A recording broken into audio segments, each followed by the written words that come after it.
귀한 찬양 감사합니다. 오늘 우리에게 주신 하나님 말씀은 고린도전서 15장 35절에서 49절까지의 말씀입니다. 고린도전서 15장 35절에서 49절까지의 말씀, 저와 여러분들이 한 절씩 교독하시겠습니다. 누가 묻기를 죽은 자들이 어떻게 다시 살아나며 어떠한 몸으로 오느냐 하리니,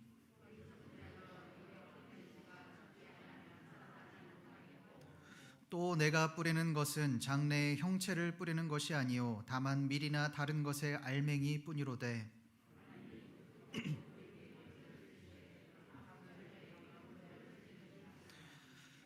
육체는 다 같은 육체가 아니니 하나는 사람의 육체요 하나는 짐승의 육체요 하나는 새의 육체요 하나는 물고기의 육체라.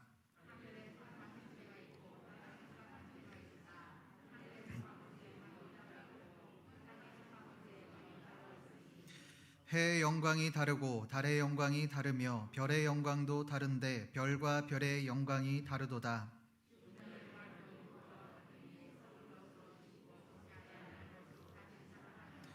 욕된 것으로 심고 영광스러운 것으로 다시 살아나며, 약한 것으로 심고 강한 것으로 다시 살아나며,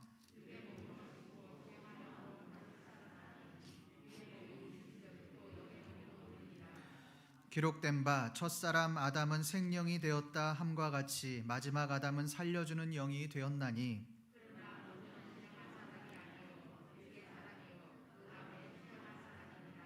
첫사람은 땅에서 났으니 흙에 속한 자이거니와 둘째 사람은 하늘에서 나셨느니라.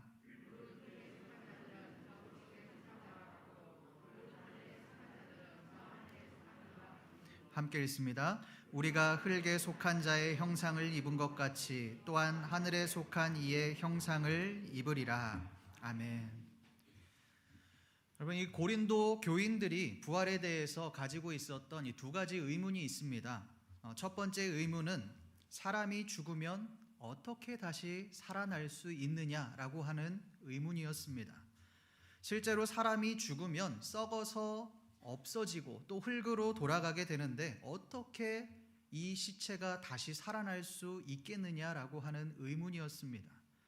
또 두 번째 의문은 분명 인간의 시체는 썩는데 부활을 한다면 그 시체가 없어질 터인데, 부활을 한다면 도대체 어떤 몸을 가지고 다시 부활하게 되느냐라고 하는 그 두 가지 의문을 가지고 있었습니다.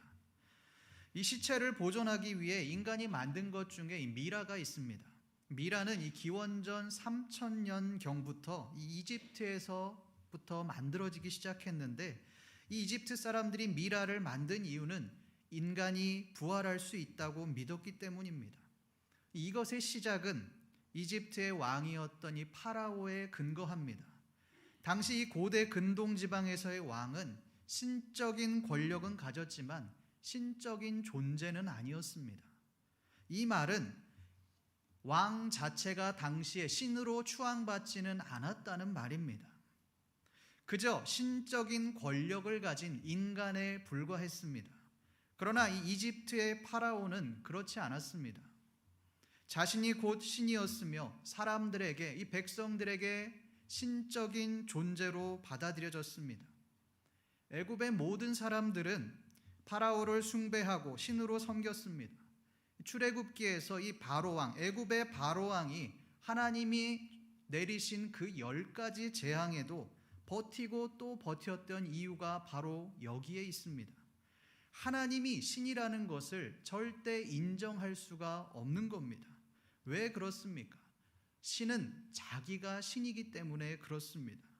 자기가 스스로 최고의 신이 되어버렸기 때문에 하나님을 신으로 인정할 수 없었던 겁니다. 애굽의 사람들은 이 신적인 존재였던 파라오가 죽으면 부활한다고 믿었습니다. 그래서 이 파라오가 죽으면 미라를 만들고 또 피라미드를 만들어 파라오의 시신을 보존하고 또 경배했습니다. 그들의 몸과 영혼을 보존하기 위해 피라미드라고 하는 신기한 또 신비한 건축물을 만들었습니다. 그들이 파라오의 시신을 보존했던 이유가 무엇입니까? 신인 파라오가 육신의 몸 그대로 부활한다고 믿었기 때문에 그렇습니다. 고린도 교인들 또한, 부활을 믿지 않는 그들 또한 이러한 생각을 가지고 있었습니다. 부활을 믿지 않지만 만약 부활이라는 것이 있다면, 부활을 한다면 원래의 몸대로, 우리가 가지고 있는 몸 그대로 부활할 것이라고 하는 그런 생각을 가지고 있었습니다. 그래서 그들은 바울에게 이렇게 질문을 합니다. 우리 35절 말씀을 함께 읽어보겠습니다. 시작. 누가 묻기를 죽은 자들이 어떻게 다시 살아나며 어떠한 몸으로 오느냐 하리니. 여러분, 이 35절 말씀이 무슨 말입니까? 인간은 죽으면 끝이다, 다시 부활할 수 없는 존재다라고 말을 하는 것입니다. 설령 다시 부활한다 할지라도 어떤 몸을 가지고 살아갈 수 있겠느냐라고 말을 하는 것입니다. 그러한 의심을 가지고 있었습니다. 이것을 변증하기 위해 기록한 말씀이 바로 오늘의 말씀입니다. 바울은 먼저 그들을 향하여 씨 뿌리는 자의 비유를 설명합니다. 우리 36절 말씀을 함께 읽어보겠습니다. 시작. 어리석은 자여, 내가 뿌리는 씨가 죽지 않으면 다시 살아나지 못하겠고. 바울은 갑자기 이전까지 계속 부활에 대해서 이야기를 하다가 갑자기 씨 뿌리는 자의 비유를 이야기합니다. 여러분, 조금 이상합니다. 왜 바울은 부활에 대해서 이야기를 하다가, 그렇게 말을 하다가 갑자기 씨 뿌리는 비유를 말하고 있는 것일까요?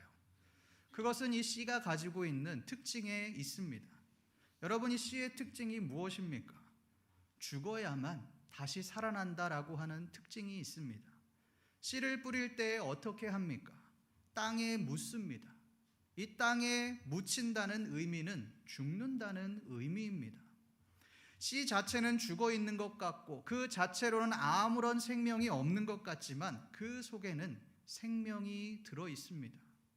그러나 그 생명은 평소에는 나타나지 않습니다. 땅에 묻혀져 죽어지지 않으면 그 생명은 우리가 볼 수 없습니다. 언제 그 생명이 나타납니까? 땅에 묻혀서 썩어져야지만, 땅에 묻혀서 죽어져야지만 그 생명이 나타나게 됩니다. 바울 또한 이것에 대해 이렇게 말을 합니다. 우리 고린도전서 15장 37절 말씀을 함께 읽어보겠습니다. 시작. 또 내가 뿌리는 것은 장래의 형체를 뿌리는 것이 아니요 다만 밀이나 다른 것의 알맹이 뿐이로되. 또 내가 뿌리는 것은 장래의 형체를 뿌리는 것이 아니요, 지금 당장은 씨를 뿌리면서 그 씨가 어떤 열매를 맺을지 알 수 없다는 겁니다. 그 씨만 봐서는 나중에 어떠한 열매로 자라갈지 또 어떠한 나무가 될지 알 수 없다는 겁니다.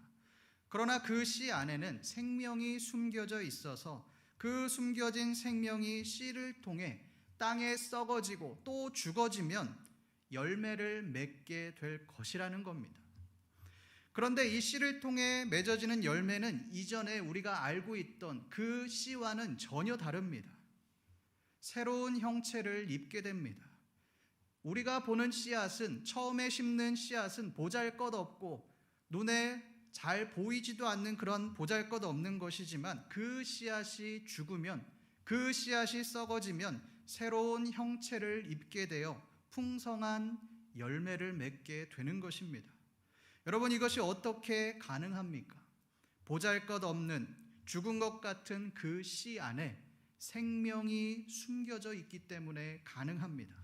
그 생명이 씨가 썩어짐으로, 죽어짐으로 풍성한 열매를 맺게 되는 것입니다. 성도 여러분, 우리에게 숨겨진 생명이 무엇이겠습니까? 바로 성령입니다.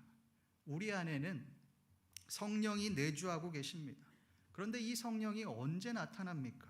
우리가 죽어질 때 나타납니다. 우리의 자아를 죽이고 우리의 욕심을 죽일 때 우리 안에 성령님께서 나타나시고 역사하십니다. 우리 갈라디아서 2장 20절 말씀을 함께 읽어보겠습니다. 시작.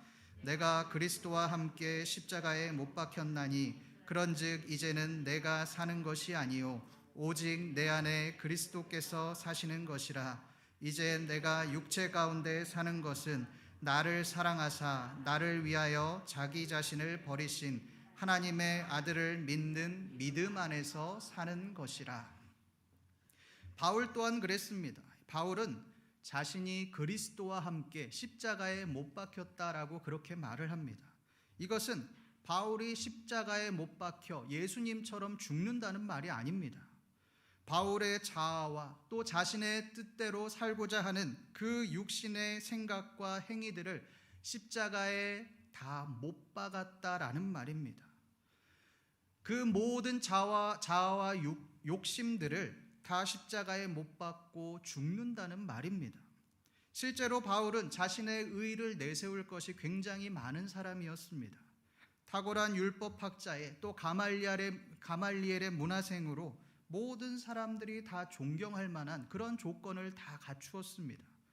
그런 그가 그 모든 것들을 사람들로부터 인정받을 만한 그 업적들을 다 배설물로 여기고 자기 자신을 철저하게 죽였습니다. 그 이유가 무엇입니까? 내 안에 그리스도께서 사시는 것이라. 바울 안에 그리스도께서 살도록 하기 위해서 그렇게 했습니다.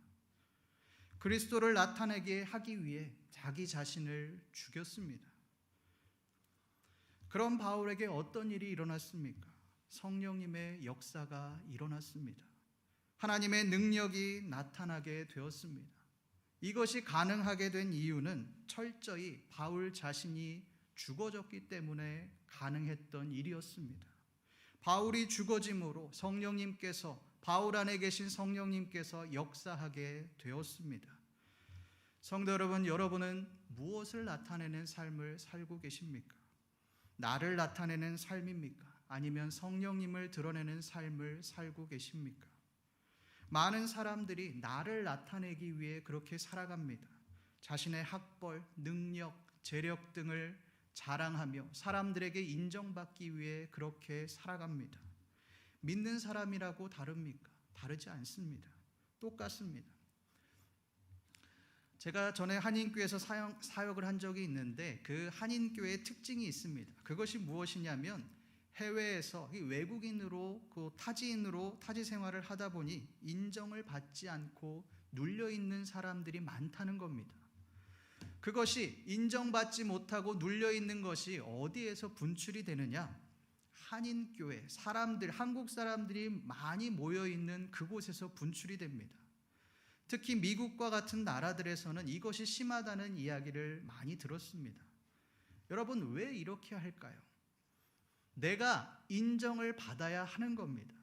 다른 사람들에게 높임을 받고 나라는 사람이 이런 사람이다라는 것을 사람들이 인정해주고 높여야 하는 것입니다. 내가 드러나야 하는 겁니다. 그러니 내 자신을 나타내는 삶을 살 수밖에 없습니다. 성도 여러분, 성령님을 나타내는 삶을 사셨으면 좋겠습니다. 그것은 내가 죽어질 때만 가능합니다. 나를 낮출 때만 가능합니다. 과거에 제가 사역했을 때 한 관리 집사님이 계셨습니다. 여러분이 관리 집사 일이 얼마나 고달프고 얼마나 힘듭니까? 때로는 사람들로부터 무시도 많이 당합니다. 그런데 이분은 쓰레기 청소 온갖 굳은 일을 다 하면서도 인상 한번 찌푸리지 않았습니다. 교역자실 방에 오셔서 청소를 해주시면서도 콧노래를 부르면서 이 찬양이 무슨 찬양인지도 모를 정도로 음치지만 그 찬양을 들을 때마다 제가 항상 기분이 좋았습니다. 그리고 감사했습니다. 여러분, 이분이 정말 기분이 좋아서 이렇게 찬양을 부르는 걸까요? 그렇지 않습니다. 무시도 많이 당하고 힘들기도 많이 힘들겠죠. 그러나 자신을 철저하게 죽이는 겁니다. 내 기분, 내 감정대로 사는 것이 아니라 철저히 나를 죽이고 성령님이 나타나도록 은혜 가운데 거하는 삶을 살고 있는 겁니다. 여러분이 성령님을 나타내는 삶이 무엇일까요? 내가 죽어지는 것입니다. 나의 명예, 나의 능력, 나의 직분까지도 내려놓는 것입니다. 그때에 성령님께서 우리를 통해 역사하시고 우리 안에 계신 성령님이 드러나는 삶을 살아가게 될 것입니다. 우리의 것을 내세우면 당장 인정은 받을 수 있겠죠. 높임을 받을 수 있겠죠. 그러나 그것은 결국 성령님이 아니라 우리가 드러나는 삶입니다. 우리가 드러나는 삶이 아니라 오직 우리 안에 성령님을 나타내시는 삶을 살아가기를 간절히 소망합니다. 그때 우리는 거룩한 삶을 살아갈 수 있게 될 것입니다. 이제 바울이 이 말씀을 통해서 왜 씨 뿌리는 자의 비유를 사용했는지를 알게 되었습니다. 그러면 이제 두 번째 질문, 부활의 때에 어떤 모습으로 부활하게 되느냐, 이 부분으로 한번 넘어가 보겠습니다. 바울은 과연 이 질문에 대해서 뭐라고 대답합니까? 우리 39절 말씀을 함께 읽어보겠습니다. 시작. 육체는 다 같은 육체가 아니니 하나는 사람의 육체요, 하나는 짐승의 육체요, 하나는 새의 육체요, 하나는 물고기의 육체라. 바울은 이 39절 말씀에서 육체는 다 같은 육체가 아니다라고 말을 합니다. 여러분이 바울이 왜 이렇게 말을 할까요? 고린도 교인들은 만약 부활을 한다고 가정하면 지금과 똑같은 몸을 입고 지금과 똑같은 모습으로 부활할 것이라고 믿었기 때문에 그렇습니다. 노인은 노인의 모습으로, 또 어린아이는 어린아이의 모습으로, 또 몸에 장애가 있는 사람은 장애가 있는 그 모습 그대로 부활한다고 믿었기 때문에 그렇습니다. 이것이 고대 근동지방에서 이 부활에 관해 가졌던 생각입니다. 사두개인들이 예수님을 시험하며 이렇게 말을 하죠. 7 형제 중에 마지가 결혼을 했으나 아이를 얻지 못하고 둘째, 셋째 쭉쭉 내려와서 그 다음 아이도 갖지 못하고 마지막 7 형제가 죽고 아내까지 죽게 되었는데 이 부활의 때에 누구의 아내가 되겠습니까? 이 말을 한 이유가 바로 여기에 있습니다. 이 사두개인들은 부활을 믿지 않는 사람들이지만 설령 부활이 있다 할지라도 현세에 살고 있는 그대로 부활하게 될 것이다 라고 믿었기 때문에 이 말을 하고 있는 것입니다. 그러나 바울은 그 사고를 완전히 깨버립니다. 우리 44절 말씀을 함께 읽어보겠습니다. 시작. 육의 몸으로 심고 신령한 몸으로 다시 살아나니 육의 몸이 있은즉 또 영의 몸도 있느니라. 육의 몸으로 심고, 이 육의 몸은 죽는다는 것입니다. 신령한 몸으로 다시 살아난다라고 그렇게 말을 합니다. 여러분이 조금 이상합니다. 육의 몸과 신령한 몸을 나눈다. 마치 이원론적인 말을 하는 것처럼 보입니다. 헬라 철학자들이나 아니면 영지주의자들처럼 몸은 천한 것, 영은 거룩한 것으로 나누는 것처럼 보입니다. 여러분이 45절 말씀은 더 이상합니다. 우리 45절 말씀 함께 읽어보겠습니다. 시작. 기록된 바 첫사람 아담은 생령이 되었다 함과 같이 마지막 아담은 살려주는 영이 되었나니. 45절 말씀에서 이 바울은 첫사람 아담과 또 마지막 아담을 비교합니다. 첫사람 아담은 우리가 이미 누군지 알고 있습니다. 그러니 큰 문제가 되지 않습니다. 그러나 이 마지막 아담이라고 하는 것은 무슨 말인지 잘 모르겠습니다. 아담이 여러 명이라는 이야기인지 아니면 아담이 또 부활한다는 말인지 언뜻 이해하기가 어렵습니다. 그러나 여기에서 이 마지막 아담이라는 것은 우리가 아는 그 아담이 아니라 그리스도를 말하는 것입니다. 첫사람 아담과 예수 그리스도를 비교하고 있는 것입니다. 여러분이 첫사람 아담이 어떻게 창조되었습니까? 하나님의 형상대로 창조되었습니다. 그 말은 흠이 없는 그런 존재였다는 말입니다. 하나님은 흙으로 사람을 창조하신 후에 그 속에 생기를 불어넣으셨습니다. 생명이 되었다라는 말은 바로 이 말입니다. 하나님은 아담을 하나님의 생기를 넣은 거룩한 존재로 창조하셨습니다. 그런데 그 첫사람 아담은 하나님의 명령에 불순종하게 되었습니다. 하나님이 먹지 말라고 하신, 명령하신 그 선악과를 따먹음으로 돌이킬 수 없는 범죄를 저질렀습니다. 그 결과가 어떻게 되었습니까? 우리 창세기 3장 19절 하반절 말씀을 함께 읽어보겠습니다. 시작. 너는 흙이니 흙으로 돌아갈 것이니라 하시니라. 분명 처음 아담이 창조되었을 때는 이 생명이라는 말이 있었습니다. 생기라는 말이 있었습니다. 그러나 이 흙으로 돌아갈 때에는 이 생기라는 말이 나오지 않습니다. 흙이라는 말만 나옵니다. 왜 이렇게 말을 하고 있는 것일까요? 인간이 사망에 이르게 되었기 때문에 그렇습니다. 분명 하나님은 인간을 하나님의 형상대로 창조하셨지만 인간은 하나님 앞에 불순종함으로 하나님의 형상을 잃어버렸습니다. 사망의 죽음에 이르게 되었습니다. 그런데 여기에서 이것으로 끝나는 것이 아니라 마지막 아담이 등장합니다. 그 아담은 바로 예수 그리스도입니다. 예수 그리스도는 생명이라고 말을 하지 않습니다. 살려주는 영이라고 그렇게 말을 합니다. 여러분, 이 말이 무슨 뜻이겠습니까? 예수님의 십자가 죽음과 이 부활의 사건을 의미하는 것입니다. 예수님은 첫사람 그 아담이 지은 사망에 이르는 죄, 또 우리가 지은 인간의 죄로 말미암아 사망에 이를 수밖에 없는 그 우리의 죄를 사하시기 위해 이 땅에 오셨습니다. 그리고 우리의 죄를 사하시기 위해 십자가에 못 박혀 돌아가셨습니다. 예수님의 십자가 죽음은 우리를 사망에서 건져 주셨습니다. 우리를 사망에서 생명으로 건져 주셨습니다. 그러나 여러분, 이것으로 끝이 난다면 우리의 구원은 반쪽짜리 구원으로 그치게 됩니다. 왜 그렇습니까? 부활이 없기 때문에 그렇습니다. 예수님은 십자가 죽음으로 구원을 완성하지 않으셨습니다. 부활하심으로 십자가의 구원을 완성하셨습니다. 바울이 이것을 통해서 우리에게 말하고자 하는 바가 무엇이겠습니까? 우리 또한 마지막 때에 예수님처럼 영광스러운 모습으로 부활한다는 것을 말씀하는 것입니다. 바울은 이것을 이렇게 말씀합니다. 우리 고린도전서 15장 49절 말씀을 함께 읽어보겠습니다. 시작.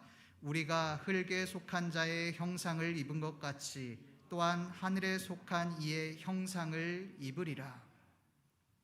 우리가 이전까지는, 그리스도를 믿기 전까지는 아담의 형상, 흙에 속한 형상을 입고 살았지만 마지막 때에 믿는 자들에게는 하늘에 속한 이의 형상을 입게 될 것이다. 그 형상을 입고 살게 될 것이다 라고 그렇게 말씀합니다.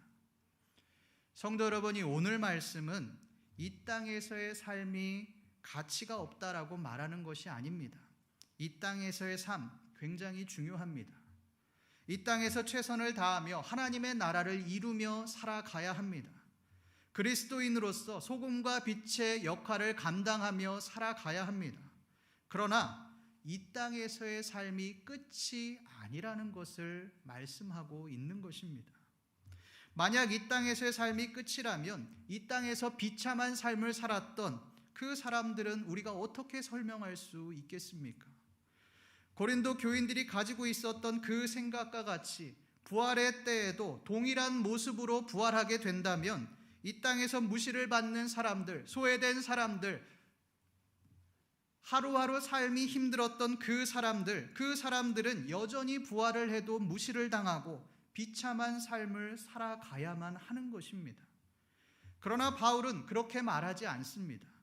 비록 이 땅에서는 무시를 받고 또 천대를 받았다 할지라도 그리스도인들은 부활의 때에 영광스러운 모습으로 부활하게 될 것이다 라고 그렇게 말씀합니다. 세상으로부터 무시를 받고 천대받는 그런 자들아, 힘을 내라, 용기를 내라. 이 땅에서의 삶은 고달프고 힘이 들지만, 고난을 받고 차별을 받지만 마지막 때에 너희들은 영광스러운 모습으로 부활할 것이다 라고 그렇게 말씀하고 있습니다.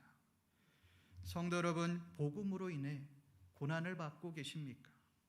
이 땅에서의 삶이 녹록치 않습니까? 왜 내 인생은 이것밖에 되지 못하나? 왜 나는 좀 더 편하게 살지 못하나? 왜 나에게는 이 고난이 늘 따라다니는가?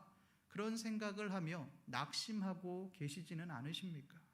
그렇다면 오늘 이 말씀을 통해서 소망을 가지십시오.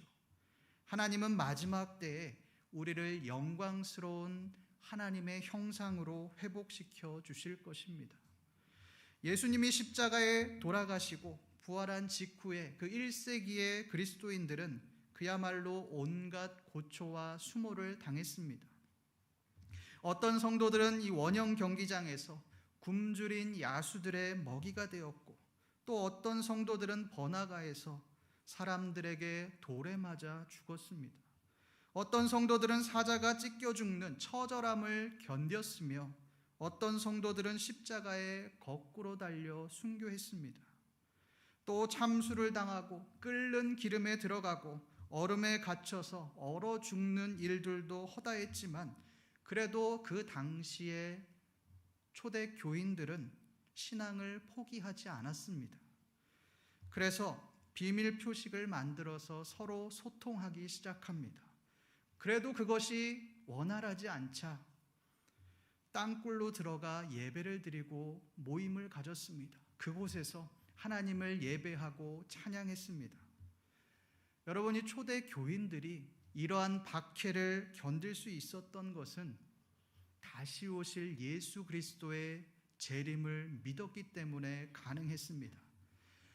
지금은 비록 비참하게 언제 죽을지 모르는 그런 삶을 살아가지만, 예수님의 재림의 때에 우리는 영광스러운 모습으로 회복될 것이다. 하나님의 형상을 회복하고 하나님은 우리를 저 천국에서 우리와 함께 하실 것이다 라는 그 믿음이 있었기에 이러한 박해와 고난을 견딜 수 있었습니다.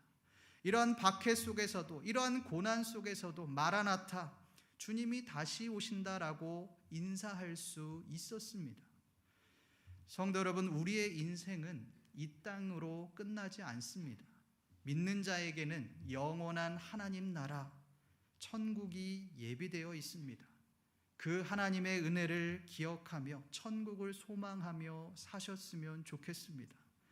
이 땅은 우리의 육신으로 우리를 판단하지만 천국은 우리의 육신이 중요하지 않습니다. 우리의 믿음이 중요합니다. 이 땅에서 힘들어도, 천대를 받아도, 괄시를 받고 억울한 일을 당해도 끝까지 믿음을 지켜야 하는 이유가 바로 여기에 있습니다. 이 땅 가운데서 영원한 하나님 나라를 소망하며 부활의 소망을 가지며 살아가시는 신림교회 모든 성도님들 되시기를 간절히 소망합니다. 기도하겠습니다. 하나님 아버지, 우리가 신앙생활을 하지만 우리의 신앙 가운데 우리의 신앙의 목적이 우리 안에 있었음을 봅니다. 하나님, 내가 잘되기 위해, 나를 위해 하나님을 이용했음을 고백합니다. 하나님, 이 땅에 그치는 신앙생활을 하는 것이 아니라 영원한 하나님 나라, 저 천국을 기대하며 소망하며 우리가 하나님을 바라볼 수 있도록 주여 도와주시옵소서. 그 믿음을 가지고 힘들지만, 어렵지만 소망을 가지고 오직 하나님만 붙들 수 있는 귀한 우리의 삶이 되어질 수 있도록 주여 도와주시옵소서. 감사드리며 살아계신 우리 주 예수 그리스도의 이름으로 기도드립니다. 아멘.